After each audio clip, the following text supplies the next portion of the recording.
이제 여름철이 다가오고 있죠. 저는 2년 전만 해도 한국에서 살지 않고 외국에서 살았습니다. 예, 우리 교회 성도님들은 다 아시죠? 인도라고 하는 나라에서 살았습니다. 더운 나라인데요. 6월 달이 그 중에 제일 덥습니다. 보통 50도 이상 기온이 올라갑니다. 그러면 한국 분들은 잘 상상을 못해요. 50도면 얼마나 더운. 그래서 저는 한번 우리 교인들을 다 데리고 6월 달에 인도를 한번 모시고 가고 싶어요. 더운 맛을, 뜨거운 맛을 한번 보여드리고 싶은 그런 생각이 있을 때가 있습니다.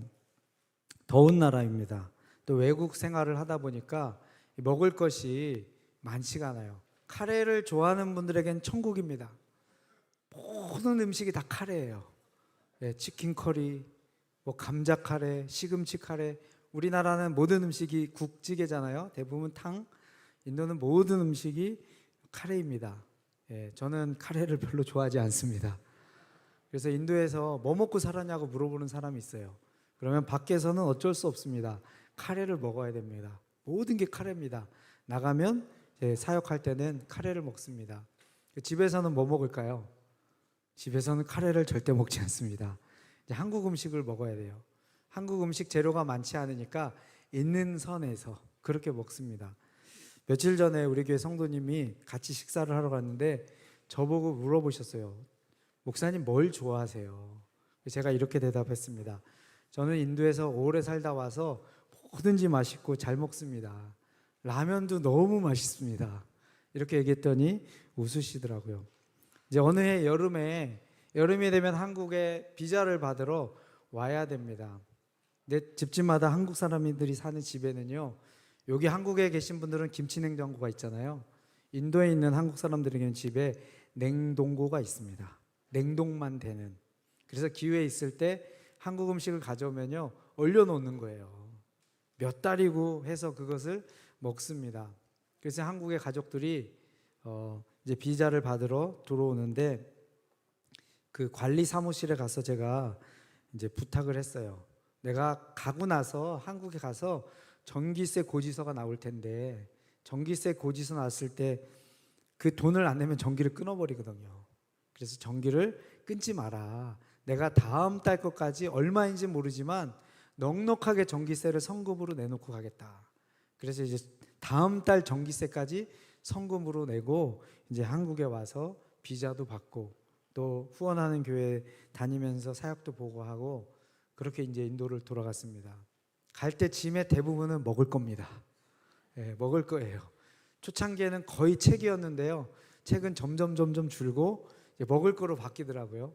먹을 거를 이제 딱 들고 이제 또 1년이 시작되는구나. 이렇게 이제 가서 문을 딱 여는데 집에 전기가 안 들어와요. 갑자기 불안한 생각이 전기 끊겼나 보다.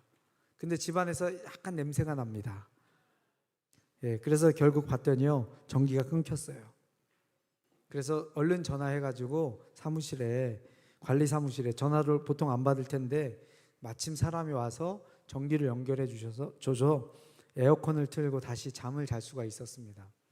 다음 날 같이요, 관리 사무실에 전기 끊지 말라고 그렇게 내가 부탁을 하고 성금까지 냈는데 전기를 왜 끊었냐. 냉동고에 있던 음식이요, 다 썩었어요. 다 썩었습니다. 그랬더니 그분이 하는 말이 관리비를 안 내고 왔대요. 관리비를. 제가 간 다음에 이제 관리비 고지서가 나왔는데 관리비가 비싸지도 않거든요. 3달씩 이렇게 얼마 안 되니까 나왔는데 아니 내가 끊지 말라고 전기세까지 그걸 했는데 관리비를 안 내서 끊었대요. 그 사람하고 싸워봤자 무슨 소용이 있을까. 썩은 음식 돌이킬 수도 없고 그 상하고 썩은 음식 돈으로 환산하면 얼마 되지 않습니다. 그런데 그거를 상해서 버렸다라고 하는 이 아까운 마음에 얼마나 속이 상하고 그리고 인도에서 그 한국 음식을 다시 구하기도 쉽지 않은데 물론 한국에서 비자행하면서 다시 싸우긴 했지만 인도에 있기 때문에 안 싸운 품목들이 있거든요. 뭐 된장, 고추장 이런 건 안 싸웠는데 다 버린 적이 있습니다. 내 생명을 유지시켜주는 이 음식이 우리 아이들에게 도시락 반찬을 해주고 식사 때마다 기품을 주는 이 한국 음식이 썩어 없어진 그 아까운 마음에 며칠 동안 제가 힘들어했던 적이 있습니다.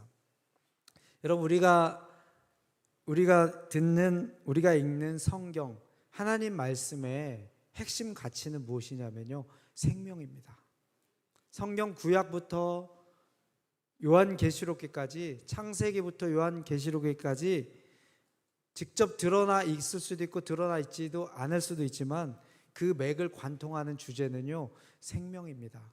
우리 하나님은 생명을 주시는 분이시고요, 죽었던 생명을 다시 구원해 주시는 분이시고, 그리고 빈약한 그 생명에 생명력을 불어넣어 주시는 분이 바로 우리 하나님이십니다. 생명이 가치가 있습니다.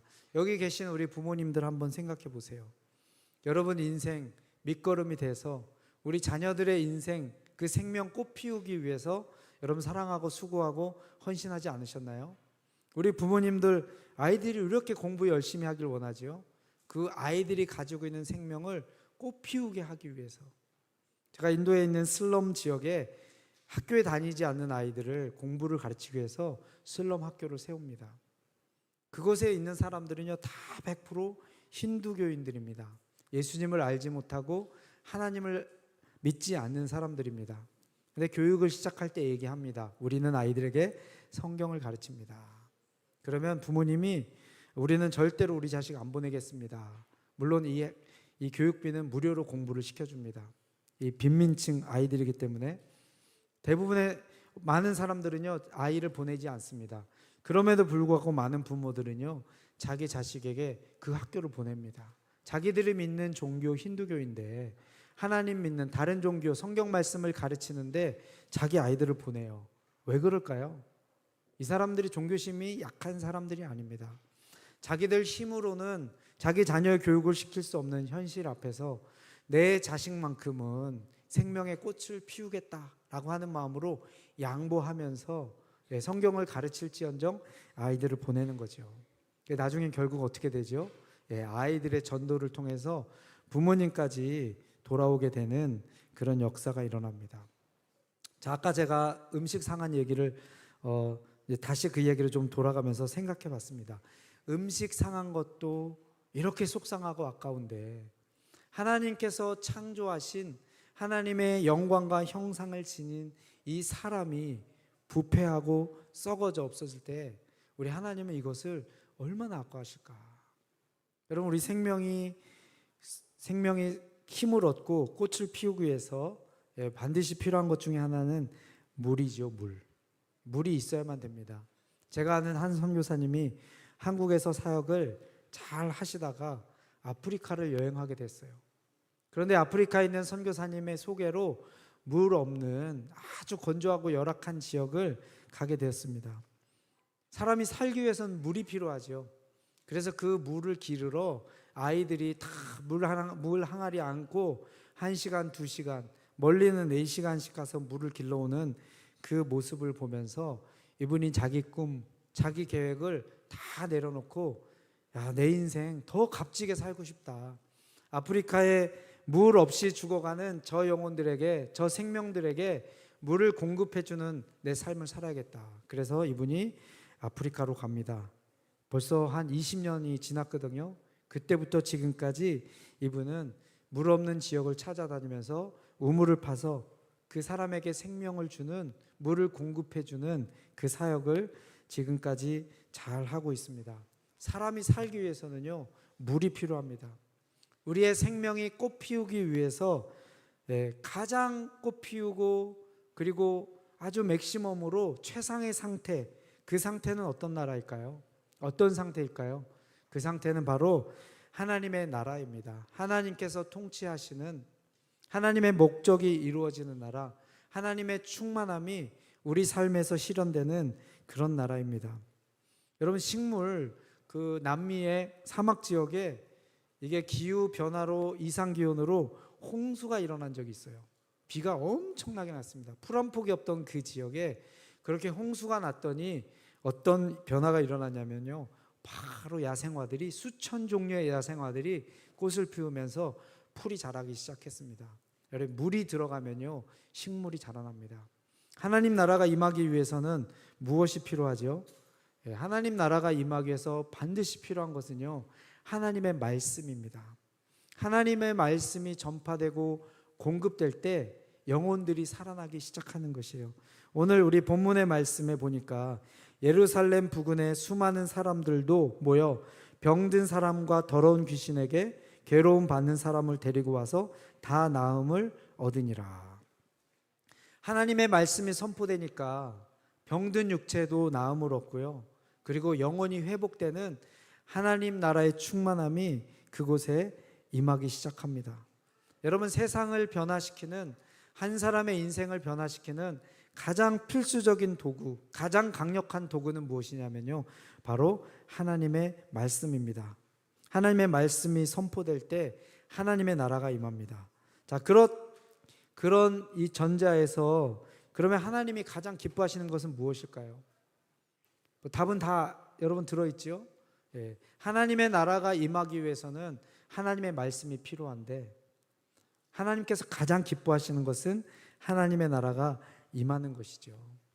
자, 하나님이 가장 기뻐하시는 것은, 다 따라하세요. 하나님이 가장 기뻐하시는 것은 하나님의 말씀이 전파되는 것이다. 여러분, 이것을 꼭 기억하셨으면 좋겠습니다. 자, 하나님의 말씀이 전파될 때 오늘 말씀에 보니까 원수 마귀 사탄이 같이 옆에서 박수 쳐주고 있지 않습니다. 시기가 가득해서요, 자기 앞잡이들, 어둠의 영에 속한 사람들, 겉으로는 영적 리더들인 하나님을 가장 사랑하고 가장 헌신되어 있는 그 사람들을 앞세워서 이 사탄의 방해 공작이 일어나기 시작합니다. 사탄이 제일 싫어하는 것은요, 하나님의 말씀이 증거되고 선포되는 것, 이것을 사탄이 가장 싫어합니다. 17절 18절 말씀의 일부의 내용인데요, 대제사장과 사두개인의 당파가 다 마음의 시기가 가득하여 일어나서 사도들을 옥에 가두었더니, 하나님의 말씀을 선포하니까 막 기적이 일어나고 역사가 일어납니다. 그것을 보고 견디지 못한 이 종교 지도자, 이스라엘의 지도자들이 극단의 결단을 내립니다. 무엇이에요? 그 사도들을 하나님 말씀 선포하지 못하도록 감옥에 쳐놓습니다. 이러면은 말씀을 전파하지 못하겠지. 원수가 제일 싫어하는 것은 하나님의 말씀이 선포되는 것이고요, 원수가 가장 좋아하는 것은 뭐예요? 말씀을 막는 것입니다. 자, 우리 학생들이 있으니까 물어볼게요. 목사님 설교 잘 들었으면 대답할 수 있을 거예요. 그럼 하나님이 제일 싫어하는 건 뭘까요? 하나님이 제일 싫어하는 거. 네? 목사님 설교 말씀을 잘 들었던 사람은 내가 상금으로 5,000원 준다. 하나님이 가장 싫어하는 것은요? 자, 거꾸로 다시 한번 물어볼게요. 사탄이 제일 좋아하는 거는 하나님의 말씀을 막는 거를 제일 싫어해요. 막는 거. 그러면 하나님이 제일 싫어하는 건 뭘까요?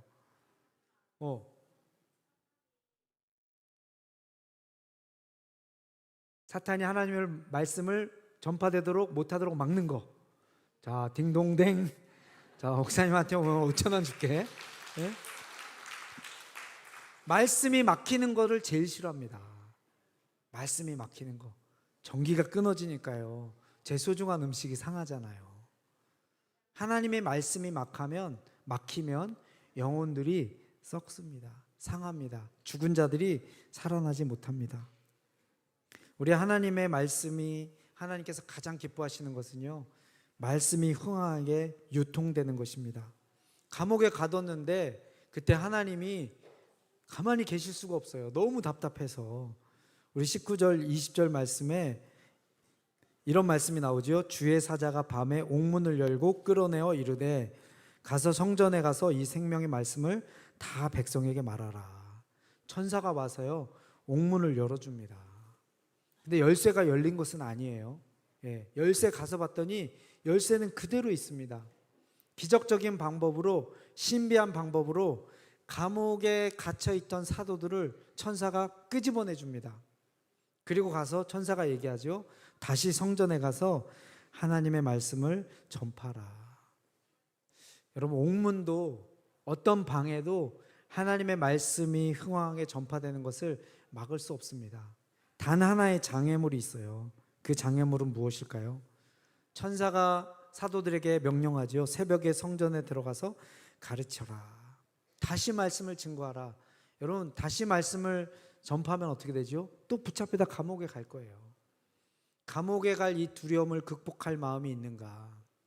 감옥에 가는 손해가 내게 미칠지라도 나는 그것을 뚫고 하나님 말씀을 선포하고 증거하는 것을 더 소중하게 여길 마음이 있는가? 사도들이 어떻게 하죠? 즉각적으로 순종합니다. 민기적거리지 않고요, 변명하지 않고 타협하지 않습니다. 하나님의 말씀을 선포하는데 어떤 어려움이 있을지라도요, 그 장애물에 굴하지 않고 다시 성전에 가서 말씀을 증거합니다. 여러분, 우리 인생에 가장 소중한 것이 무엇일까요? 여러분과 저의 인생에 가장 소중한 것은요, 하나님의 말씀을 받는 것입니다. 그 받고 그 말씀을 누리고 사는 것이에요. 그 하나님의 말씀을 받고 그것을 누릴 때 충만함이 우리 안에 일어나죠.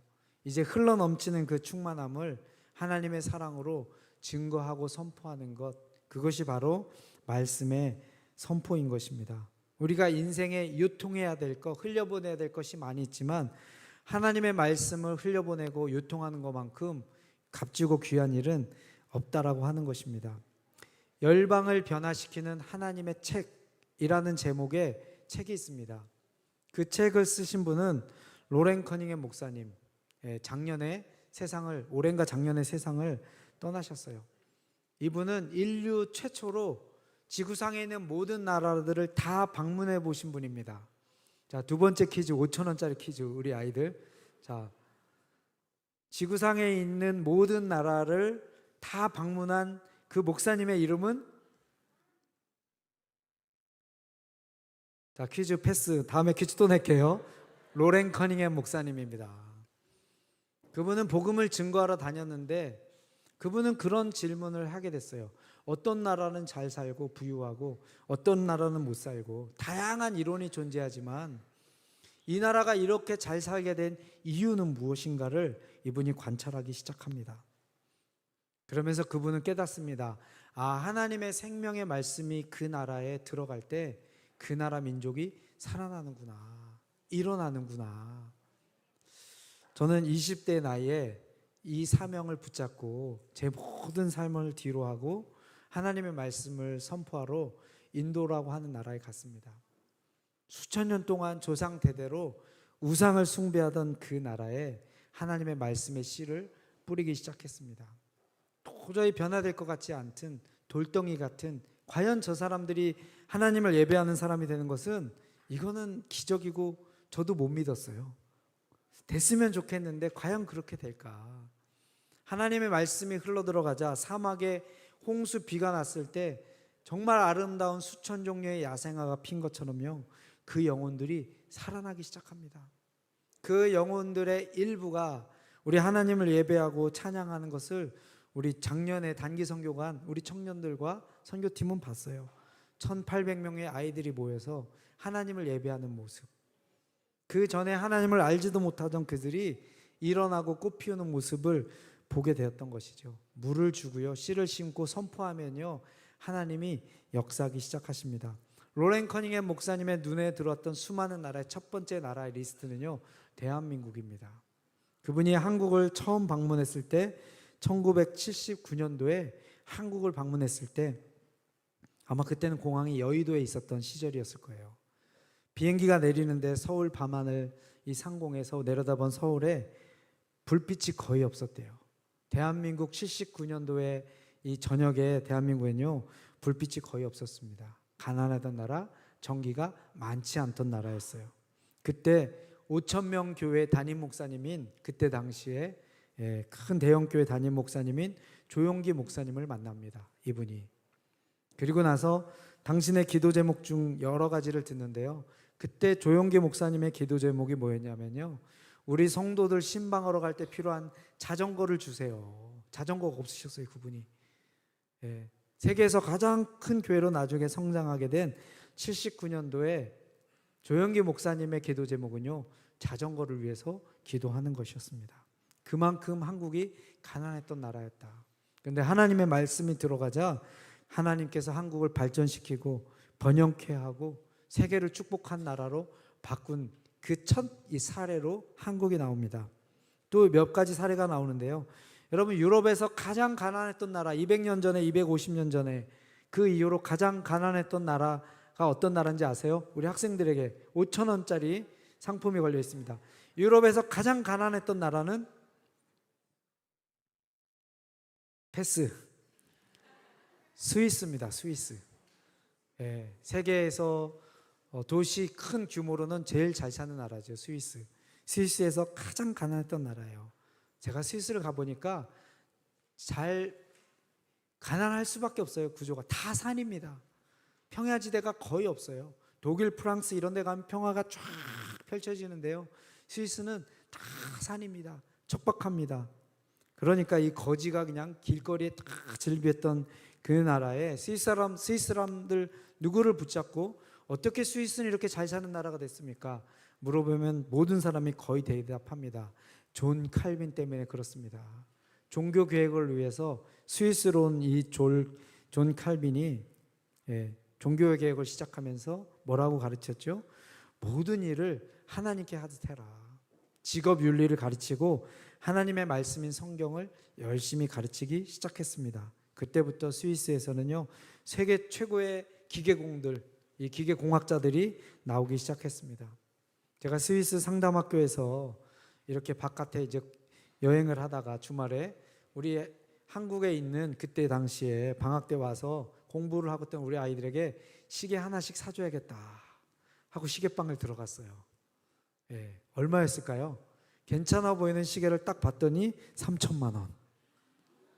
여러분, 스위스 시계방에 가면요, 그거 하나 털면 수백억 수천억 나옵니다. 시계 하나가 억대예요, 억대.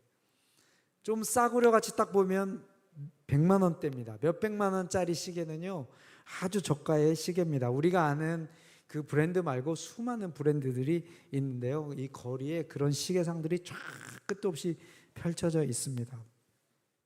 제가 한 나라만 더 소개하고 말씀을 정리하려고 합니다. 스위스 못지않게 유럽에서 잘 사는 나라가 있습니다. 우리 대한민국의 식단을 부유하게 해주는 고등어로 유명한 나라 어디죠? 노르웨이. 내가 퀴즈 낼라 그랬는데 노르웨이입니다. 노르웨이. 로렌 커닝햄 목사님이 노르웨이를 방문해서 국왕과 대화를 나눕니다. 그 국왕에게 질문합니다. 어떻게 노르웨이는 이렇게 부유하고 강력한 나라가 됐습니까? 그때 노르웨이 국왕이 로렌 커닝햄 목사님에게 대답을 합니다. 딱 한 사람 때문에 그렇습니다. 그 사람의 이름은 한스 닐슨 하우게라고 하는 사람입니다. 이 사람은 농부였습니다. 어느 날 밭을 갈다가 아주 강한 성령의 임재를, 충만함을 경험하고 내가 노르웨이를 어떻게 하면 변화시킬 수 있을까, 축복할 수 있을까, 그러다가 그분이 깨달았던 것, 했던 것은 하나님의 말씀을 선포하자. 그래서 이제 농부에서 이분이 순회 선교사로, 전도자로 자기의 직업을 바꿉니다. 그때 한스 닐슨 하우게 이전의 노르웨이는요, 어둡고 침체된 나라였습니다. 가난하던 나라였고요, 정치, 경제, 사회, 종교 모든 면에서 이 쇠퇴기를 맞이하는 그런 나라였습니다. 그때 당시에 교회에서는요, 설교는 라틴어로 진행되거나 보통 사람들이 알아들을 수 없는 암호 같은 말로 하나님의 말씀을 증거했습니다. 라틴어를 공부할 수 아는 사람이 도저히 알아들을 수 없는 외국어 같은 외계인이 쓰는 말로 설교 말씀을 선포했어요. 백성들이 말씀을 먹을 수가 없죠.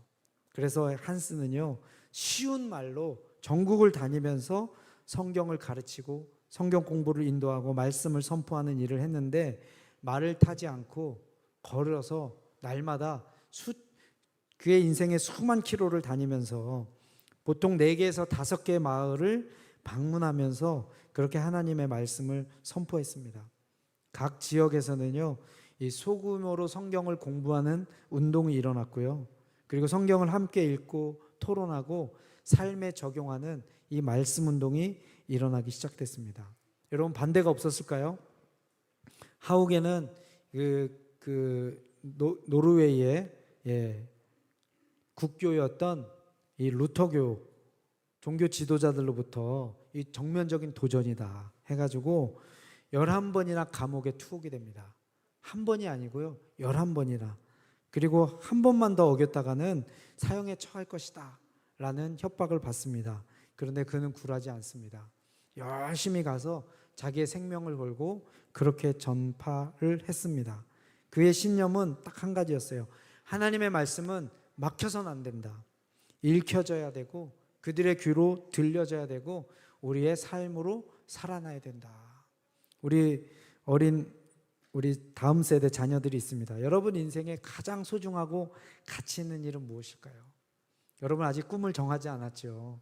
꿈을 정하지 않은 우리 다음 세대, 우리 어린 자녀들이 저도 하나님의 말씀을 유통하고 선포하고 전파하는 그것을 내 인생으로 삼고 싶습니다 라고 고백하는 사람들이 일어났으면 좋겠어요.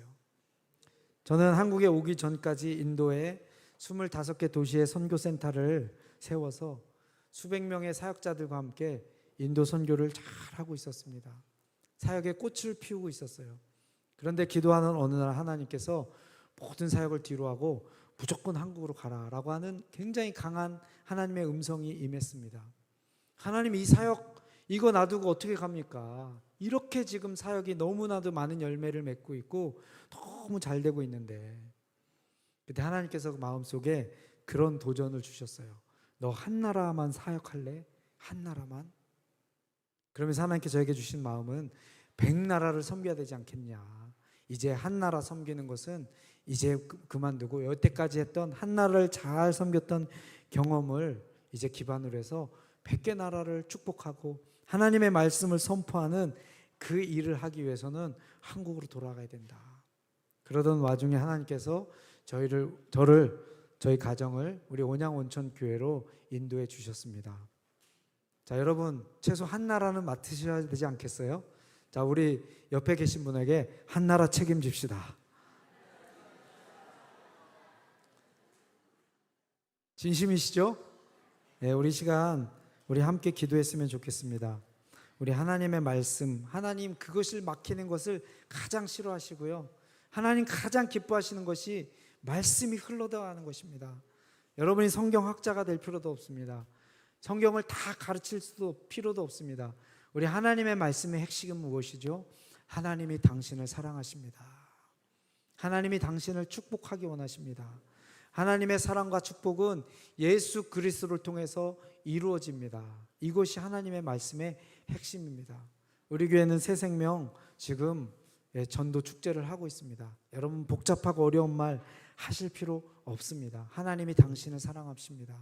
하나님이 당신을 축복하기 원하시고 하나님이 예수님을 통해서 당신의 모든 죄를 용서하셨습니다. 그것을 믿으면 이 모든 축복을 선물로 받습니다. 여러분 열매를 맺는 것은 우리의 책임이 아닙니다. 그것은 하나님의 몫입니다. 때를 얻든지 못 얻든지 하나님의 말씀을 선포하는 것, 하나님이 가장 기뻐하시는 일입니다. 우리 이 시간 기도할 때 하나님, 우리 온양온천교회 하나님의 말씀을 유통하는 교회 되게 해 주시옵소서. 우리 아산 지역뿐만 아니라 세계 열방 가운데 하나님의 말씀을 흘려보내는, 하나님 춤추시는, 기뻐하시는 그 일에 헌신하는 우리 교회와 우리 가정 그리고 다음 세대 되게 하여 주시옵소서. 우리 다 같이 함께 통성으로 기도하겠습니다.